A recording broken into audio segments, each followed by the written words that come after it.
So hey guys, Sheri and Richerson, and from exoticgardening.com, and it is November 2nd in my Indiana garden, and I want to show you the results of some seeds that I planted a couple of weeks ago out here in my tunnel house.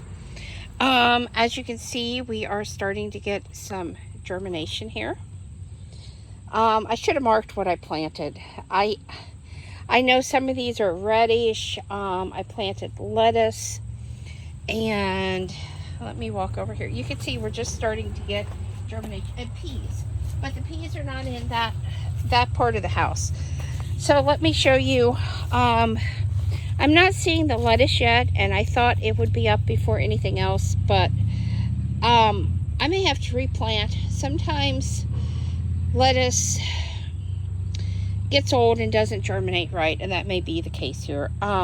I planted this loose leaf blend lettuce, and I know that was down here where I'm not really seeing anything happen.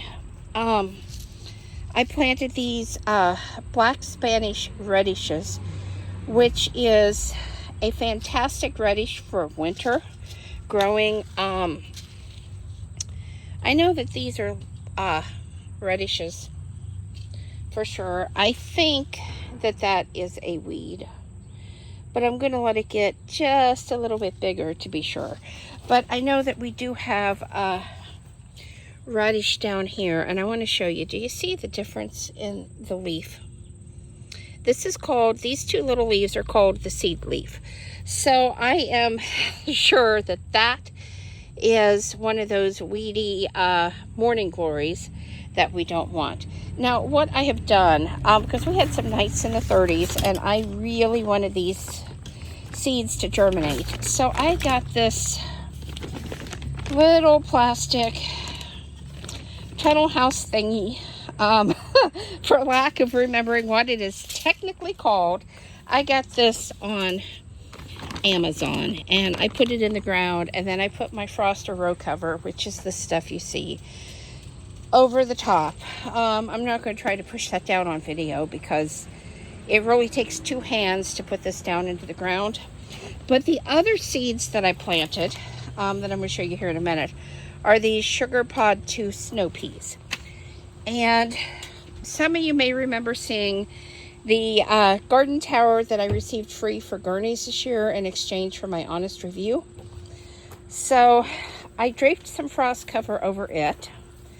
Again, just getting ready in case I have to come out here really quick and secure this stuff and get ready for some really cold weather. Now in here, I have some of the Chinese pink celery growing, as you can see. Gorgeous pink stems. And you can get, I also have a very small amaranth there. But you can get the celery from Baker Creek. And it is rareseeds.com, I think. But if you search Baker Creek Heirloom Seeds, that's where you can find seeds for that. But what I want to show you is, do you see? Those are little baby peas.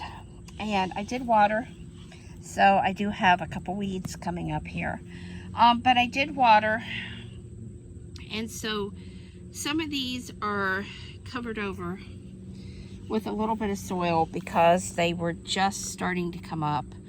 I was sure that I saw, there it is. Do you see it? Right there. But when I watered, it shifted the soil a little bit. So super excited. It definitely is not too cold here in Indiana yet for these seeds to be germinating. And while I'm out here, I'm going to go ahead and show you. The tomato plant in here is still doing fine. We have had several nights down into the 30s. But this tomato plant is definitely still doing good, still flowering. The biggest issue has been getting water out. Because we had set up this water barrel that I have used in the past, and Jeff had attached this faucet to make things easier for me, and he cut the hole too big, and the faucet isn't sealing, and he tried to glue it in, and that didn't work so well. So, but these things happen. I mean, they just really do happen. So I'm going to show you under these other tunnels. Now everything on this side has been here since the spring, so I don't want to really lift up. There are cabbages that I'm trying to get to regrow, and there is that is pineapple sage. This is oregano down here. If we go on down, I know that I have some rosemary. Right there's my rosemary, and the chard is looking fantastic, which it will, because you know it likes cold weather anyway. So Swiss chard, kale, all of those are really good to grow in the winter garden. So I have already harvested the watermelon, and while we do still have a small start of the watermelon right there trying to grow, I know that it's not going to make it, and that's okay. We got our watermelon, it was delicious, and that was the goal. So I still have a small area down here to plant, and I haven't decided what I'm going to plant with. I do think I'm going to go buy some new lettuce seed and plant some new lettuce seed there, because I do want lettuce. And like I said, it should have, let me see what it says on the back of this. Let's see here. 7 to 10 days is when germination should have occurred with the lettuce, and the radish say 7 to 14 days. So I may give it till the weekend, and if we still don't have germination, I'm just going to replant and see what I get. So, but overall, I'm very happy so far with what has germinated, especially given that many nights have been down into the 30s. And this was all a test just to see what would happen and how fast things would grow this year.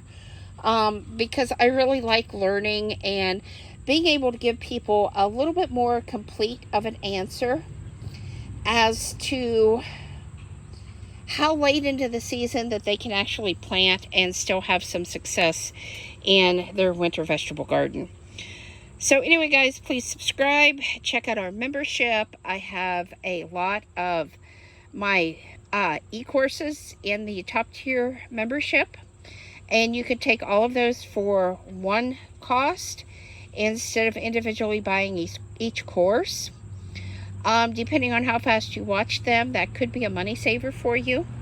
So anyway, guys, thumbs up, thumbs down, comments below. Thanks for watching, and have a great night.